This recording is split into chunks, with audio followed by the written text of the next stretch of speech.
साल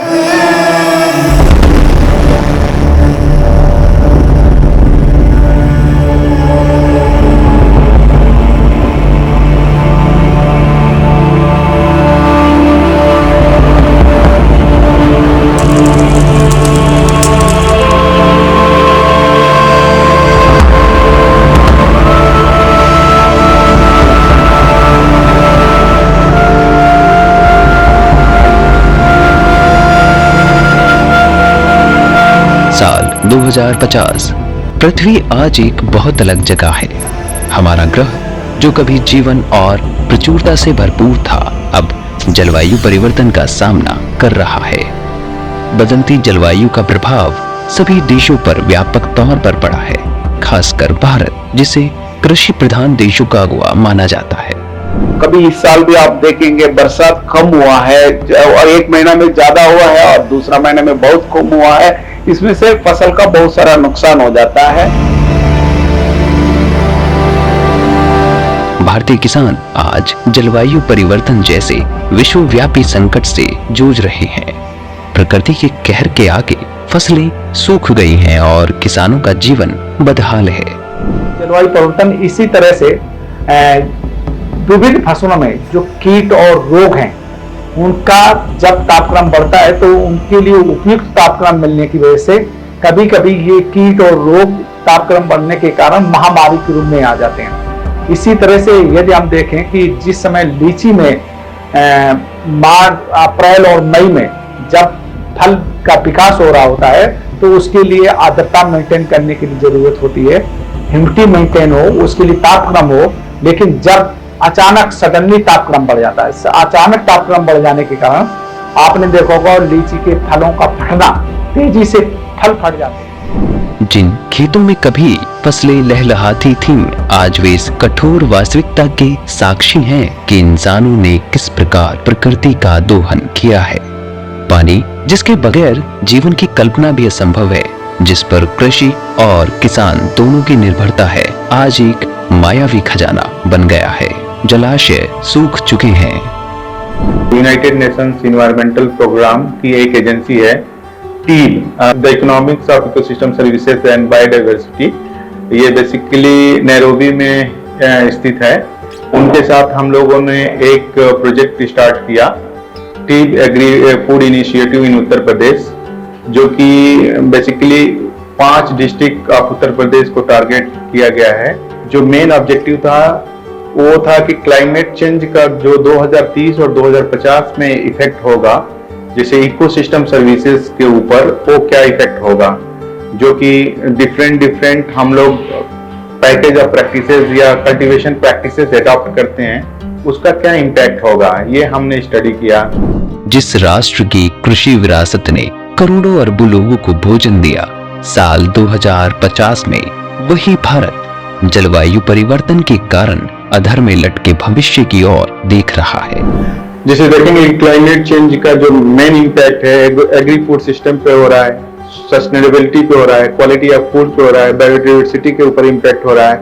और तकरीबन हमारा क्लाइमेट चेंज और जो हमारा स्टडी है, तकरीबन 8 जो सस्टेनेबल डेवलपमेंट गोल हैं, हम उनको टच कर रहे हैं, तकरीबन कवर कर रहे हैं। जलवायु परिवर्तन हमारे वायुमंडल में मौजूद ग्रीन हाउस गैसों में बढ़ोतरी से प्रेरित है।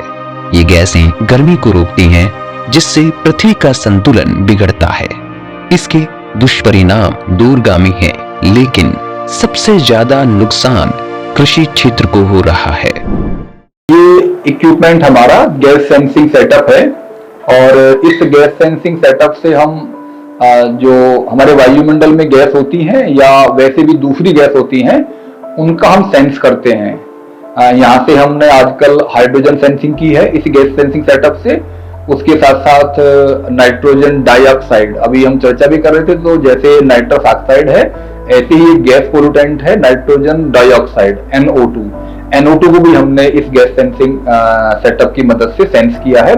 ये सेंसर्स बनाने के लिए काम आता है और विशेष रूप से अपना मटेरियल हम लोग पहले बनाते हैं, फिर उसको करेक्टराइज करते हैं और उसके बाद में वो पर्टिकुलर मटेरियल किस गैस को किस लेवल तक सेंस कर रहा है, ऐसी सारी स्टडी, ऐसा सारा अध्ययन हम इस गैस सेंसिंग सेटअप की मदद से करते हैं। जिस तेजी से जलवायु परिवर्तन हो रहा है उसे देखते हुए किसानों के सामने आज एक बड़ा सवाल है कि वे ऐसा क्या उगा सकते हैं कि बढ़ती आबादी के सामने खाद्य संकट खड़ा न हो। शुरुआती दौर में जहां हम सिर्फ जमीन पर खेती करते थे, अब हम वर्टिकल खेती की बात करने लगे। पहले जब हम सिर्फ मिट्टी में खेती की बात करते थे, आज हम हाइड्रोपोनिक के जरिए पानी में खेती की बात कर रहे हैं। तो बदलाव तो हैं, बड़े पैमाने पे बदलाव। अभी एक और आधुनिक विज्ञान आया है जिसमें हम मॉलिक्यूल से चीजों को बना रहे हैं। मिसाल के तौर पे दूध, मॉलिक्यूल से दूध बन रहा है फैक्ट्री के अंदर। तो अगर आप, और वो उसकी गुणवत्ता, जो नेचुरल दूध हम पीते हैं गायों से, बकरियों से, उनसे वो बेहतर दूध है, उसमें किसी तरीके का कंटेमिनेशन नहीं है। तो आने वाले टाइम में हो सकता है कि पशुओं की जरूरत खत्म हो जाए। तो विज्ञान अपने तरीके से एक तरक्की कर रहा है। आधुनिक, अब से 20 साल बाद, 50 साल बाद की जो मैं खेती देखता हूं, उस खेती में मुझे खेतों में ट्रैक्टर चलते हुए दिखाई नहीं देते। उस खेती में मुझे उस तरीके की खेती शायद दिखती ही नहीं। अलग तरह की खेती होगी। जिन बिल्डिंगों में हम रहते हैं उनमें भी पेड़ पौधे और उस तरीके की चीजों को विकसित किया जाएगा। खेती की जमीनें कंपैरेटिवली कम होगी। कुछ नए इलाके पूरी पृथ्वी में ढूंढे जाएंगे जहां जो परिवर्तन आएगा, इस परिवर्तन के बाद शायद वो हमारे लिए खेती के लिए उपलब्ध हो जाए। कुछ ऐसे इलाके जहां पहले से खेती होती आई है, हो सकता है वहां आने वाले समय में खेती ना हो, क्योंकि ये बदलाव ऐसे हैं जो प्रकृति का बदलाव है, उसे आप रोक नहीं सकते। मानसून अनियमित है, कभी बेमौसम बरसात तो कभी सूखा मुश्किल पैदा कर रहा है। 2050 को देखते हुए अनुमान अशुभ है। पहले तो बहुत अच्छी खेती होती थी और पानी की बहुत कम जरूरत पड़ती थी। रैट वगैरह चलते थे हमारे टाइम से पहले, तो उससे बहुत कम पानी की जरूरत पड़ती, बारिश होता है टाइम पर। और अब जो है टाइम का पता ही नहीं चलता, बारिश ज्यादातर परेशान करने के लिए आवे। जब फसल काटेंगे जब आओगी, जब बोएंगे जब आओगी, वातावरण का बहुत प्रभाव पड़ रहा है। आने वाले 50 साल के बारे में यदि हम फसल और एग्रीकल्चर लैंड की बात करें तो पहले तो स्थिति ये बनती जा रही कि आदमी को ही पानी नहीं मिलने का पीने के लिए। एग्रीकल्चर तो हम बाद में सोचेंगे करने की बात। और जलवायु परिवर्तन का भी दर देखा जाए, माने गर्मी सर्दी मौसम बदलाव का, वो हर दूसरे तीसरे साल कुछ ना कुछ बढ़ोतरी पे है। मतलब उसका जो ग्राफ है वो नीचे गिरने पे है। और इसका मैं मेन कारण मानता हूँ पर्यावरण संरक्षण का ना होना और वन्य जीव जंतु संरक्षण का ना होना। ये दो मेन कारण है। जलवायु परिवर्तन एक ऐसा संकट है जो सीमाओं को नहीं मानता। 2050 के लिए अनुमानित जलवायु परिवर्तन क्या है, इस पर आज हम नजर डालेंगे। बढ़ता तापमान और लू की लपटें फसलों, विशेषकर गेहूं और चावल को नुकसान पहुंचा सकती हैं। जलवायु परिवर्तन के चलते पैदा होने वाले कीट और बीमारियां फसलों के लिए नुकसानदेह हैं। घटते जल संसाधनों और भूजल के अत्यधिक दोहन के कारण जल स्तर में गिरावट आई है। आधुनिक तकनीक और टिकाऊ कृषि पद्धतियों तक सीमित पहुंच के चलते भी किसानों को मन मुताबिक पैदावार नहीं मिल रही है। मिट्टी के कटाव और क्षरण के चलते भी कृषि भूमि की उर्वरता को खतरा है। 2050 तक लाखों किसानों की कृषि आय में 10 से 40% की हानि हो सकती है। फिलहाल फसल की पैदावार में कुछ क्षेत्रों में 30% की गिरावट देखी जा रही है। वैज्ञानिक तो ये मानते हैं कि शायद पीने के पानी का भी संकट होगा, और अगर पीने के पानी का संकट होगा तो खेती के लिए तो पूरा ये संकट होगा ही होगा। तो खेती तो बगैर पानी के नहीं हो सकती। तो सबसे बड़ा संकट तो मैं इसी को मानता हूं। दूसरा बड़ा संकट है क्लाइमेट चेंज का। ये जो ग्लोबल वार्मिंग है जो लगातार बढ़ती जा रही है, ये गर्मी हम देख रहे हैं, हर साल हमारे यहाँ टेम्परेचर बढ़ता है।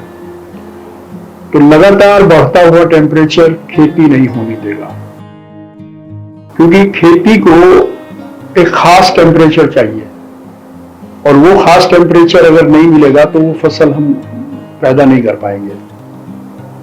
हालांकि अब ये कहते हैं ग्रीन हाउस में या दूसरी जगह आप उसे, लेकिन पूरे देश में ग्रीन हाउस नहीं लगाए जा सकते, वो प्रैक्टिकली पॉसिबल नहीं है। तो ये दूसरा बड़ा संकट खेती में ये आएगा। मैं आपको अपना एक्सपीरियंस बताता हूं।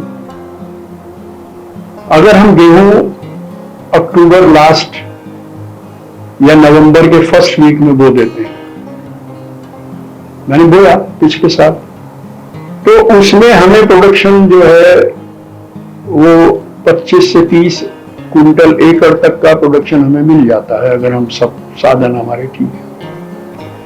लेकिन वही ये गेहूं अगर आपने नवंबर के आखिर में या दिसंबर में बोया, तो आपका प्रोडक्शन जो है वो घट के 16 से 18 या 20, मैं समझता हूँ काफी लॉस है। बिल्कुल।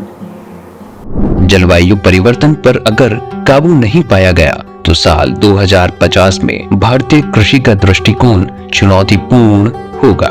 लेकिन इनोवेशन, सहयोग और अनुकूलन के साथ हम कृषि का भविष्य बेहतर बना सकते हैं, क्योंकि जलवायु परिवर्तन केवल भारत के लिए नहीं बल्कि विश्वव्यापी संकट है। तो कृषि का भविष्य हमारे हाथों में है।